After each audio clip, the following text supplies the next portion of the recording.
It's a 3-prong ignition switch.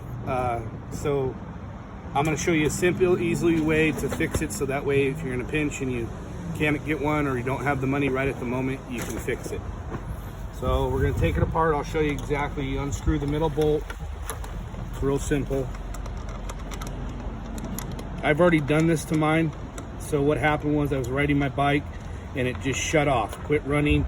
No, I didn't get no ignition. I wasn't getting any power other than the speedometer light would light up. That was it.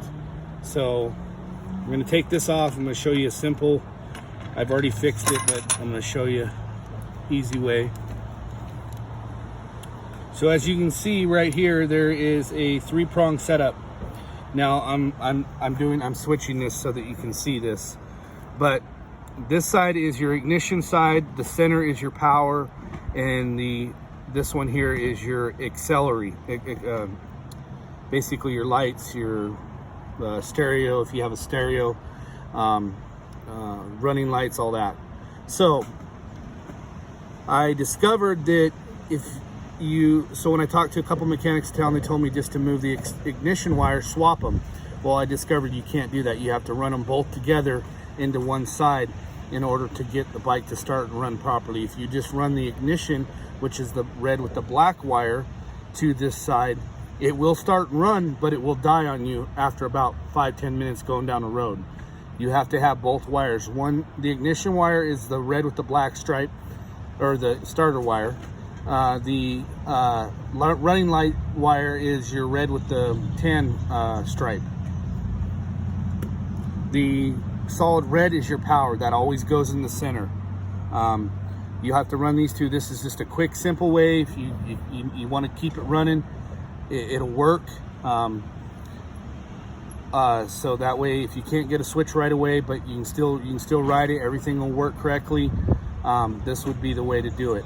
Mine, for some reason, shorted out on the ignition side, which would have been the black and red wire.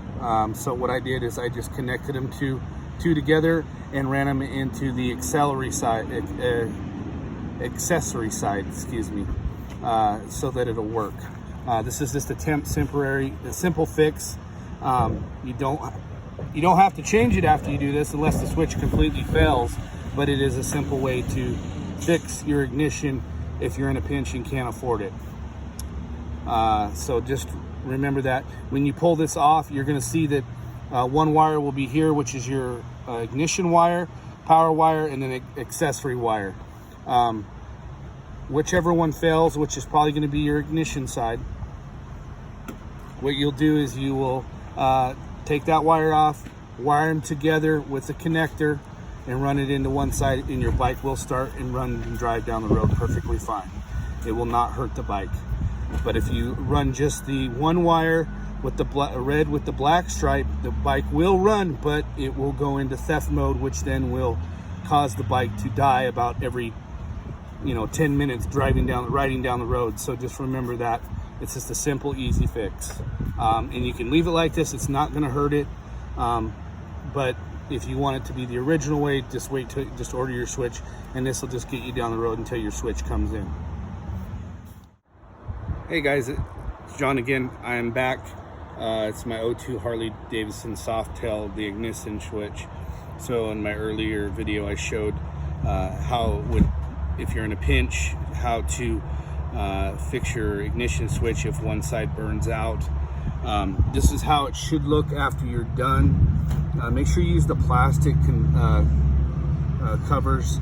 I think what had happened with mine is I shook the bike a little hard or something. Anyways, mine didn't, when I got my bike, it didn't have, there's supposed to be a special plastic clip that goes over this. Mine didn't have that because for some reason if you don't have, yours don't have the plastic clip, make sure you get the plastic covers so that way they don't touch when you say you jerk the bike a little hard, or you tip it on its side, or you do drop the bike, it won't short the system out. So just keep that in mind. But this is how it should look.